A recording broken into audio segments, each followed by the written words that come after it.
বেশিরভাগ পুরুষই মনে করেন আকাঙ্ক্ষা আসে পছন্দের মাধ্যমে। এই বিশ্বাস তাদের নিষ্পত্তিযোগ্য করে তোলে। ম্যাকিভেলি আরও ভালোভাবে জানতেন, আবেগের জন্ম হয় অস্থিরতা থেকে, আরাম থেকে নয়। সে তোমাকে চায় না, সে তোমার ভেতরে যে শূন্যতা তৈরি করে তা চায়।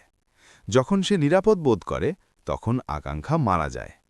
যখন সে সন্দেহ, উত্তেজনা এবং নিয়ন্ত্রিত অনুপস্থিতি অনুভব করে তখন তার মন তার বিরুদ্ধে ঘুরে দাঁড়ায়। এটি প্রেম নয়, এটি কৌশল।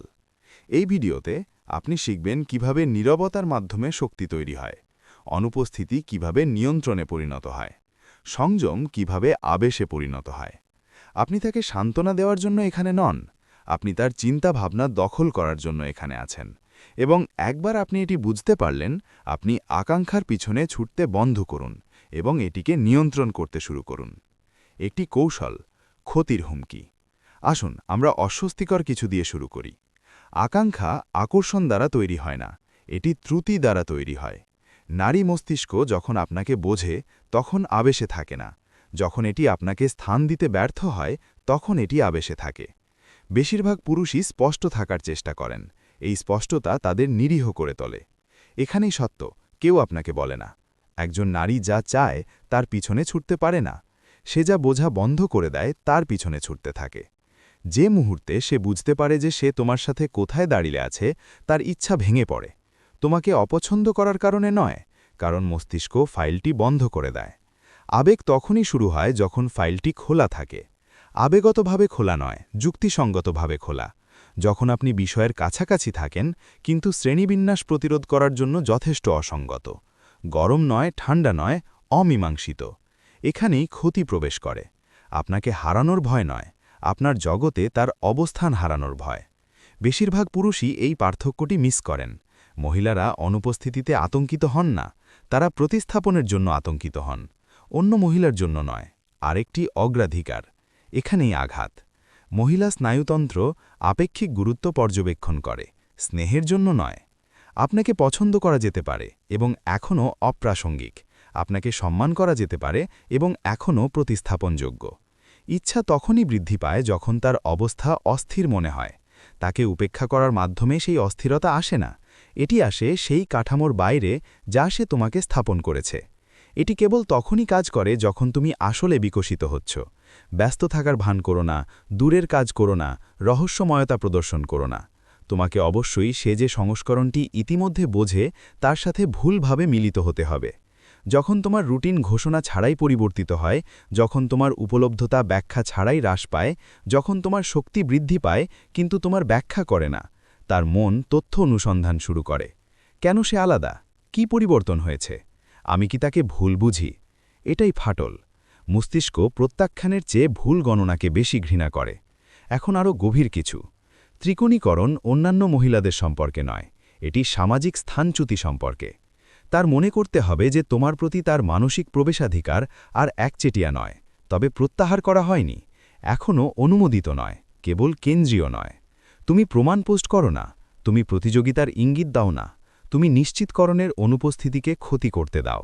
কারণ একবার যখন একজন মহিলা বুঝতে পারেন যে তিনি আর রেফারেন্স পয়েন্ট নন, তখন তিনি কাল্পনিক প্রতিদ্বন্দ্বীদের সাথে প্রতিযোগিতা শুরু করেন, এবং কাল্পনিক প্রতিদ্বন্দ্বীরা অজেয়। এখানেই নিয়ম যা সব কিছু বদলে দেয়। কখনোই পরাজয় নিশ্চিত করবেন না, কখনোই অস্বীকার করবেন না, কখনোই স্থিতিশীল করবেন না। স্থিতিশীলতা আবেশকে শেষ করে। অস্পষ্টতা তাকে খাওয়ায়, যতক্ষণ না সে বলতে পারে যে সে আপনার শ্রেণীবিন্যাসে উত্তীর্ণ হচ্ছে নাকি পতনশীল। তার মনোযোগ আটকে থাকে। সে নিশ্চিততা ফিরে পেতে বিনিয়োগ করে। সে অবস্থান পুনরুদ্ধারের সাথে সামঞ্জস্য করে।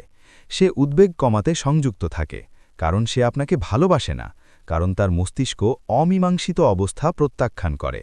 এবং এটাই উচ্চতম বিপর্যয়। সেই পর্যায়ে তুমি আর পুরস্কার নও, তুমি পরিমাপ। তার মূল্য এখন আপনার মনোযোগের বিপরীতে গণনা করা হয়। এবং একবার যখন কেউ তার আত্ম অবস্থানকে আপনার উপস্থিতির সাথে সংযুক্ত করেন, তারা দূরে সরে যায় না। কক্ষপথ। কৌশল ২।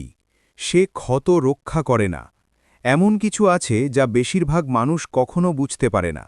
তুমি কাউকে যা ভালোবাসে তার মাধ্যমে নিয়ন্ত্রণ করতে পারো না। তুমি তাকে এমন কিছুর মাধ্যমে নিয়ন্ত্রণ করতে পারো যা সে কখনোই নিরাময় করতে পারেনি। প্রতিটি ব্যক্তির একটি অভ্যন্তরীণ ভাঙন থাকে, কোনো আঘাত নয়, তারা এমন একটি দুর্বলতা নিয়ে কথা বলে যা তারা রক্ষা করে। এটি তোমার আগেও ছিল, তুমি এটি তৈরি করনি, তুমি কেবল সঠিক ফ্রিকোয়েন্সিতে পৌঁছাও। কিছু ক্ষত পরিত্যক্ত হওয়ার প্রতিক্রিয়া দেখায়, অন্যরা বিশ্বাসঘাতকতার প্রতিক্রিয়া দেখায়, অন্যরা অদৃশ্য, তুলনামূলক, প্রতিস্থাপনযোগ্য, ভিন্ন পৃষ্ঠ, একই কাঠামো, পরিচয়ের একটি অমীমাংসিত ফাঁক হওয়ার প্রতিক্রিয়া দেখায়। এখানেই বেশিরভাগ মানুষ ভাঙে। তোমার কাজ এটি নিরাময় করা নয়, নিরাময় লিভারেজ দূর করে। তোমার কাজ স্বীকৃতি, সুনির্দিষ্ট, নীরব, অসংঘাতমূলক। তুমি ক্ষত আক্রমণ করো না, তুমি দুর্ঘটনার মতো এটির বিরুদ্ধে ঘষো। তুমি এটি কিভাবে খুঁজে পাও? তুমি পুনরাবৃত্তির জন্যে শোনো। মানুষ লক্ষ্য না করেই তাদের ক্ষতগুলি অনুশীলন করে। সে কি নিয়ে আকস্মিকভাবে অভিযোগ করে, কি নিয়ে উত্তেজনায় সে রসিকতা করে, কি পরিস্থিতির সাথে অসামঞ্জস্যপূর্ণ প্রতিক্রিয়া সৃষ্টি করে। হাস্যরসে মোড়ানো রাগ, আত্মবিশ্বাসের আড়ালে তিক্ততা, ব্যঙ্গাত্মকতা উদ্বেগ লুকিয়ে রাখে। যদি সে ভুয়া নারীদের আক্রমণ করে, সে তার স্থান পরিবর্তনের ভয় পায়। যদি সে উপেক্ষা করাকে ঘৃণা করে, তবে সে অদৃশ্যতা বহন করে।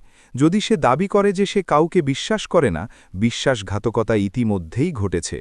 আপনি জিজ্ঞাসা করবেন না, আপনি নিশ্চিত করবেন না, আপনি পর্যবেক্ষণ করবেন। সেই পর্যবেক্ষণ আপনার মানচিত্র। একবার আপনি ক্ষতটি জানতে পারলে, আপনি যদি এই সত্যগুলো তোমার চোখ খুলে দিয়ে থাকে, তাহলে ভিডিওটি লাইক করো। আর এমন মনস্তাত্ত্বিক বাস্তবতা যা কেউ মুখে বলে না, সেগুলো জানতে চাইলে সাবস্ক্রাইব করো। পরের ভিডিওতে আমরা আরও গভীরে যাব।